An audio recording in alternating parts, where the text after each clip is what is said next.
درود دوستان، من شما رو با استاد ورزش شهاب حکمت معرفی میکنم، شناس میکنم و میخواهم که شهاب حکمت با یک چند سوال ما جواب تید، چون که 100% باوری دارم که این با شما هم خیلی جالب است این سوالایی که من میتیم. استاد، برای چی در تاجیکستان گوشتین میگن، در افغانستان کشتی میگن و در ایران هم کشتی میگن؟ خب سلام علیکم. فرقیت این فقط همو از وقتی الف با در تاجیکستان ایواز شدن اومدگی است که بسیار کلمه ها یا واژه ها ایواز شدن. در اصل درست این همون کشتی است. در شاهنامه هم این کشتی نوشته شده است و فرقش خودی این همون گشتین یا کشتی، البته که باز خودش هم فرق داره در ما، چه در تاجیکستان، در افغانستان، در ایران، منطقه هایی که تاجیک ها زندگی میکنن، در ازبکستان. با فکر شما کلمه گوشتین این نادرست است؟ گوشتین مثال اگر یک شخصی از افغانستان باشد و فقط همین واژه همین کلمه نوشتگی باشد گوشتین، ممکن است گمان کند که چیزی که گوشت دارد، مثل نمکین. نمکین، گوشتین همین معنا است. کشتی اون چیزی که در شاهنامه است و درست است. برای همین باید ما هم همون استفاده کنیم، بهتر است. برای چی در تاجیکستان همون پیش سری رای همی چی را نگرفتن، همی کلمه کشتی را نموندن، چیش کردن؟ مثلا همون اولیما و آدمای گوشتین در تاجیکستان خیلی چی است و برای چی که همون کلمه کشتی نه ایستاد، در جامعه نچسبید و کلمه گوشتین چی؟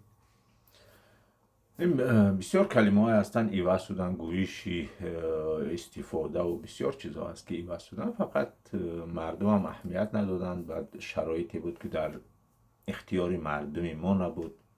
کنترل از بیرون میشد، مثال از روسیه، از اونجاها، و هیچ کس شکایت کردن نمیتوانست و همین تأثیری همین چیزها هست. یه خیل نفرها هم گوشتینگ هم میگن، با خیش گی خوش میکنن که این فکر تماما ندرسته.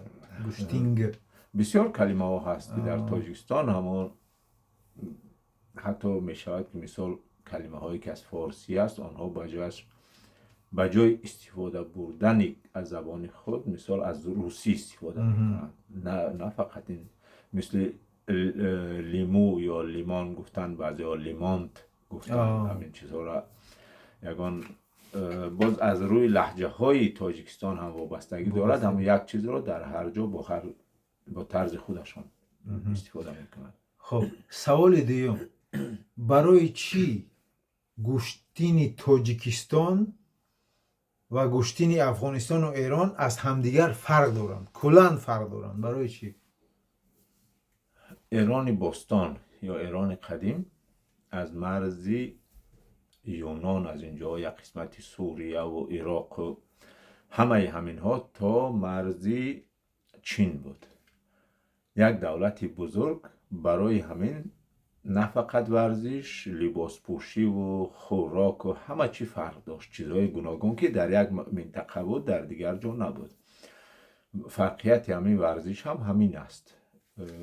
مثال ما ورزش های زیاد داریم که قدیمی هستند که استفاده نمیکنیم، مثل چوگان، اون چی که مردم همچون خکی میدونند، و نردی یا شش بیش هست.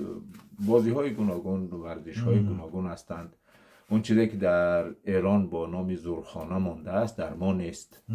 و کشتی که در تاجیکستان است در یک قسمت افغانستان هست، قسمت بدخشان، قسمی تخار، اینجاها این هست.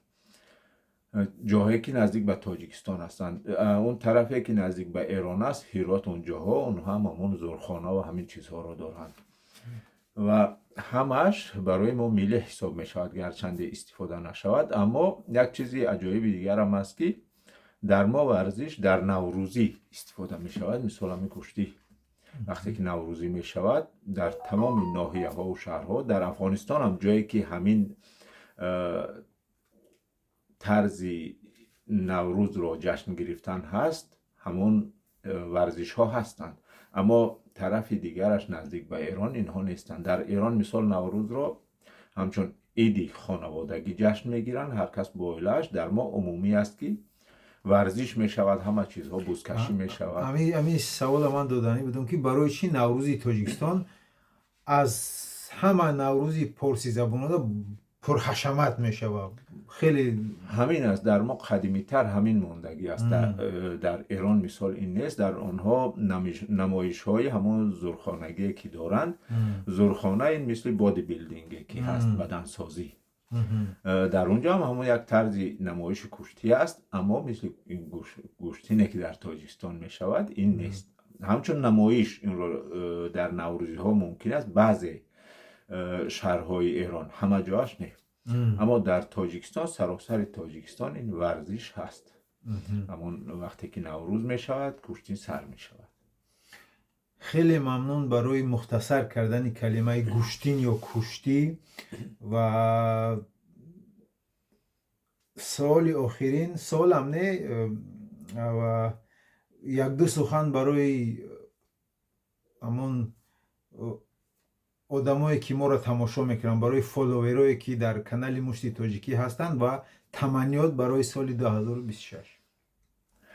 سال 2026 شاید که هم خودی سال نو همچون سال نو قبول نداشته باشد. مثال هستند کسانی که ما مسلمان میگویند این عید ما نیست، اما از روی زندگی ما با همین سال شمار یا گاه شمار زندگی میکنیم و از یک ماه ینور تا ماه ینور دیگر، اولی ماه ینور تا دکبر دیگر، این یک سال است برای ما که در همین سال مردم ما خوشبخت باشد. خوشبختی یعنی زندگی خوب داشتن، شرایط خوب داشتن، معاش خوب داشتن و در وطن زندگی کردن، همین چیزها که زندگی مردم خوب باشد. البته که ورزش بهترین چیزی است برای پیش از همه برای مردها. این یکی از اعتباری که ورزش دارد این احترام نسبت مرد همون ورزشگر می شود. هر جای رود پهلوان آبرو دارد و باید که مردها همیشه با ورزش سر و کار داشته باشند، در هر حالت زندگی کنند باید که اندکی هم باشد ورزش کنند و در کانال مشتی تاجیکی حتما آبونه شوند برای که خبرهای جالب درباره ورزشگران تاجیک در اینجا برای شما گفته پیشنهاد کرده و رسانده می شود. تشکر زیاد استاد و با شما هم سلامتی، بردباری ها در سال 2026. خب خداحافظ تا باز یگان روز دیگر.